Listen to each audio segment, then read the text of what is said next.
my name is Carrie and welcome to my channel. Today I'm going to be talking about the books that I read in the month of March. Starting off, I read 6 books in March and that was about 1,700 pages. And the format that I read these books in, 5 of them were audiobook, 1 was an ebook. So I am kind of going back on reading less physical books this month. However, of the books that I read, 3 were books from my owned TBR and 3 were books from the library. So I am really glad that I am still reading a substantial amount of books from my owned TBR, whether that be digitally or physically. I am happy to get that number, still at least at 50%. Now onto author backgrounds. 5 of the authors that I read from in March were white authors and 1 was an author from the Swana region. In terms of countries that I read from, the authors were from New Zealand, the United States, Poland, and Turkey. And my average rating for the month was unfortunately pretty low. It was at a 2.83. However, there are 2 books that I actually did not rate for both the average rating or for also this video. And I'm going to talk a little bit about why I didn't rate those as I move through the books today. I didn't really have a great reading month, and so I'm not going to talk about these from worst to best.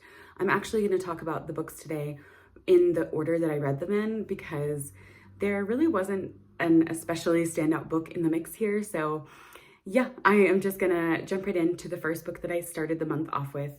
And this is one that I actually read the majority of in February.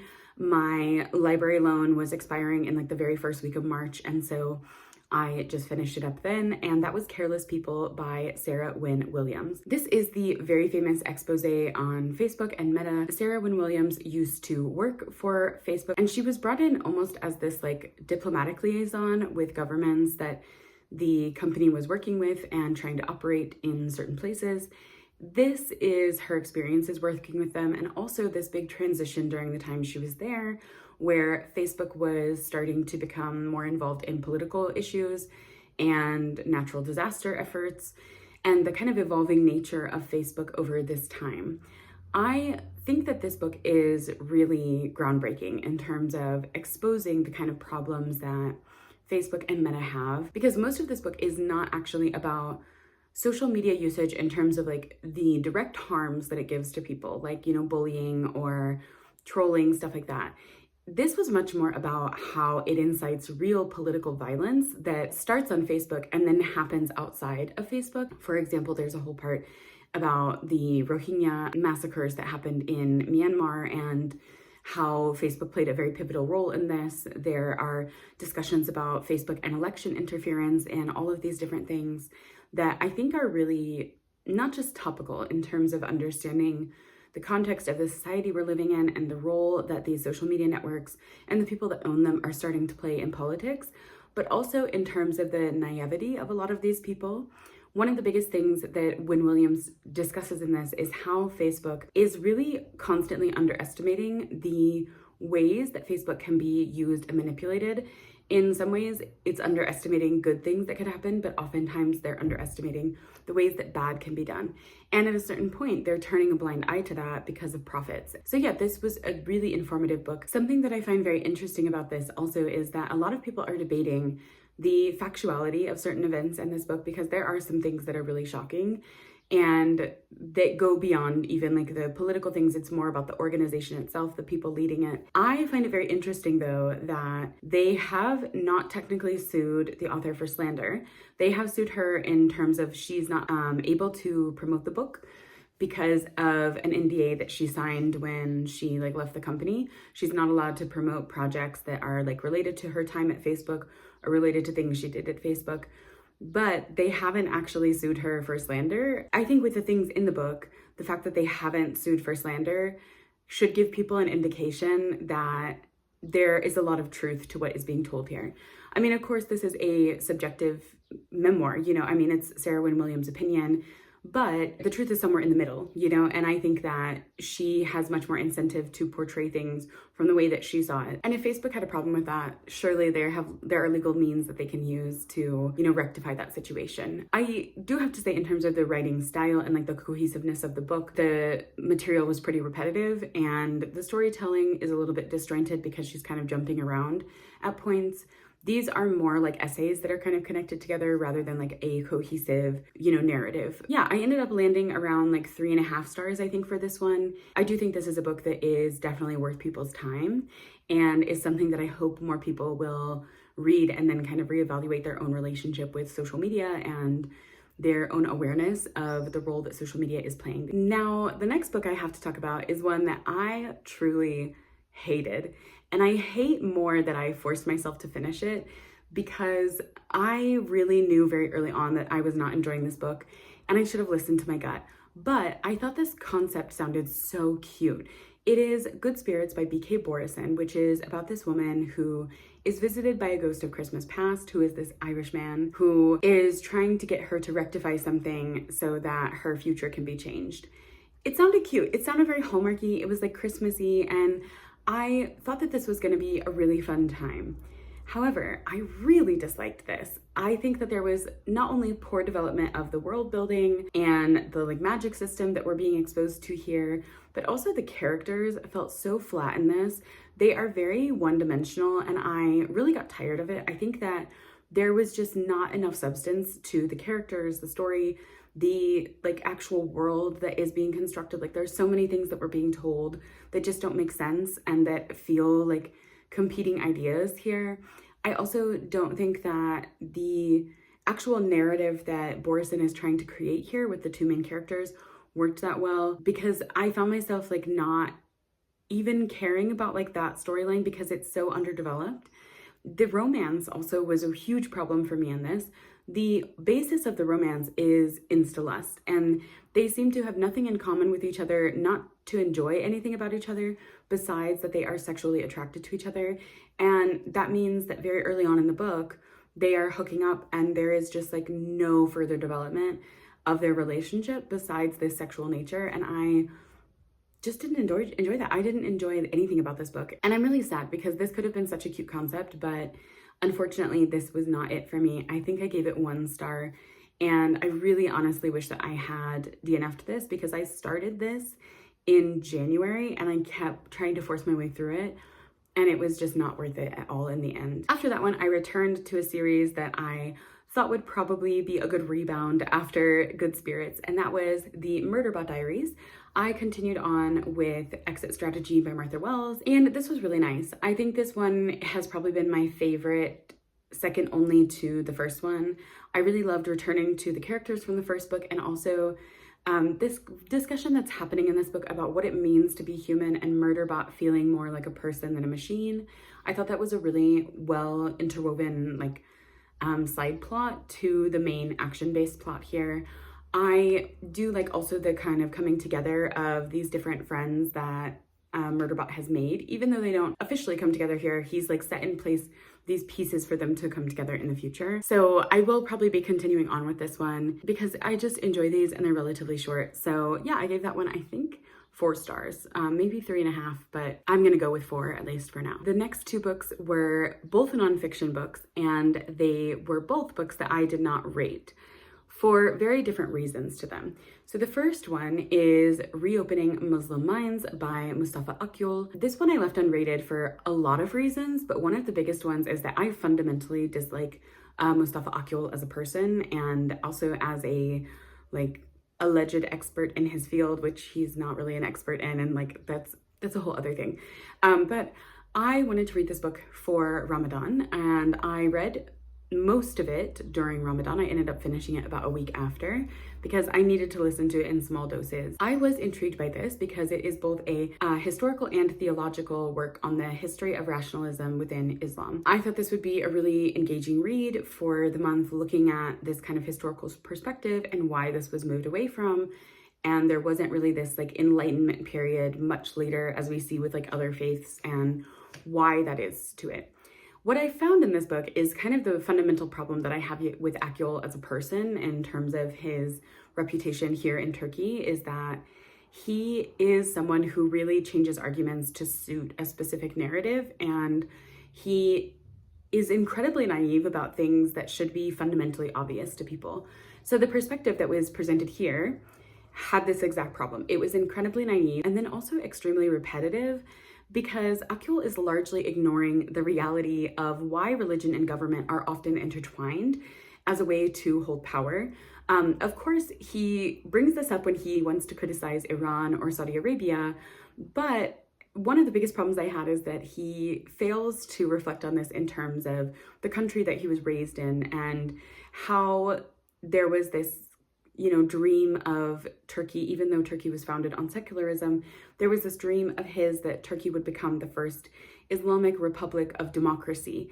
And there's like such a naivety in his words and the way that he analyzes things that have also happened in Iran and Saudi Arabia that are happening here as well. And I think a big part of this is that he's not actually trained neither academically nor theologically on Islam. And I also don't believe that he has a historian background either. So I think that there's a combination of things here of that he is proclaiming to be an expert in something that he doesn't actually have the training for, in terms of critically analyzing and engaging with different materials, whether that be historical records of things or theological records of things in Islam. He does know a lot about Islam. I'm not necessarily saying that you can only comment on it if you have like a formal training, but there are certain parts of this that he like cherry picks, and I got really annoyed with this because he then criticizes other people for doing the same. For example, he talks about this instance where I believe he was in Indonesia and he was arrested for quoting something from the Quran.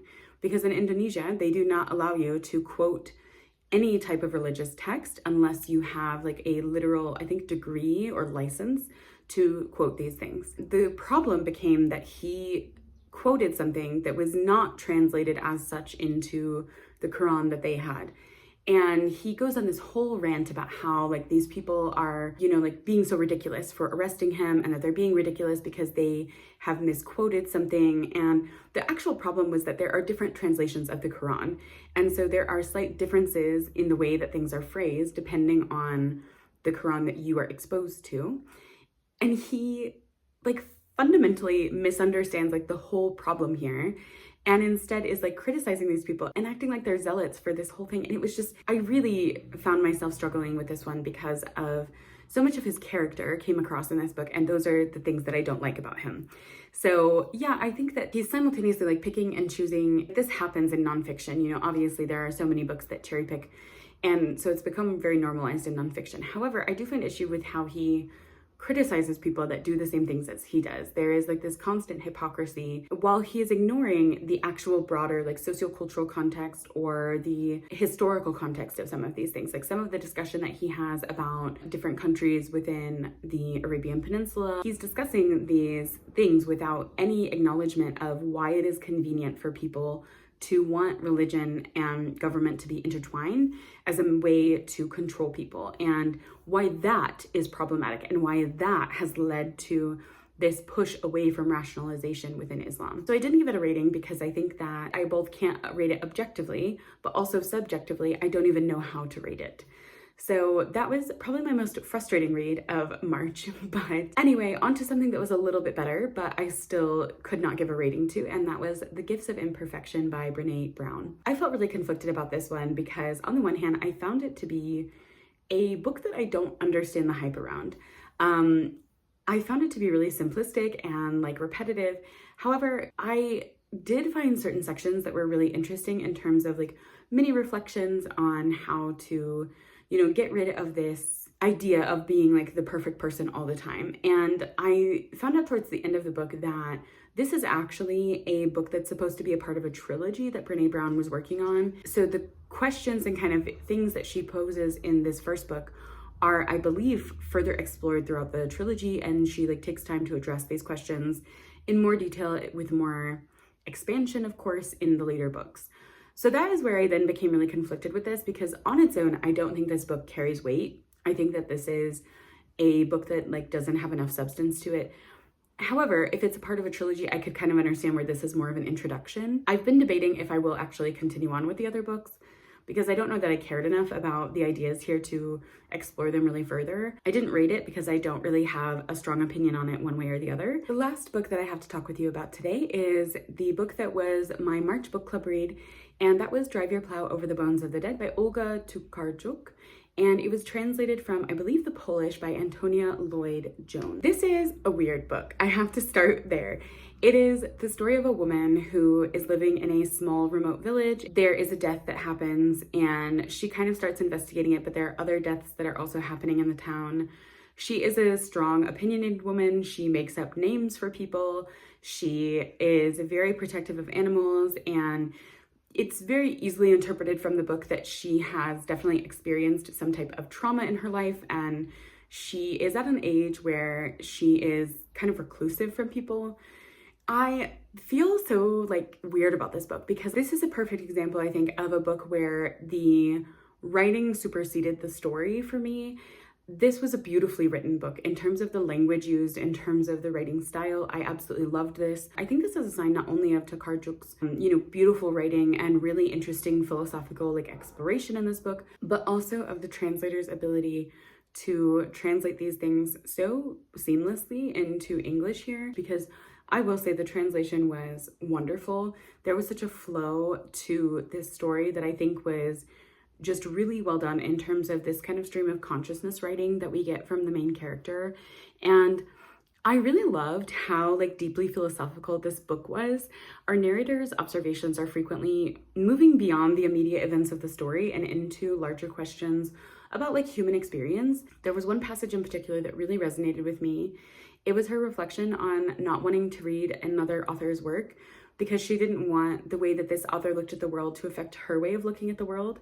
And I thought that was really interesting in terms of how people are often discovering new perspectives, and then this disrupting something that they've known their whole life, disrupting a version of a person that they knew or the world that they have constructed in their mind, and why people are kind of afraid of that at times when it might be something that is scary about us viewing the world differently. Our backgrounds, our memories, our personal connections and experiences, these all shape the way that we draw meaning from books and events and even other people that we interact with, which I think is why it was so interesting to me to see her reaction to this and how she was trying to avoid things that contradicted her worldview. There's also a lot in this about embodying trauma, and there are a lot of descriptions of physical suffering that the main character goes through that are a type of chronic pain that you're not actually sure throughout the book.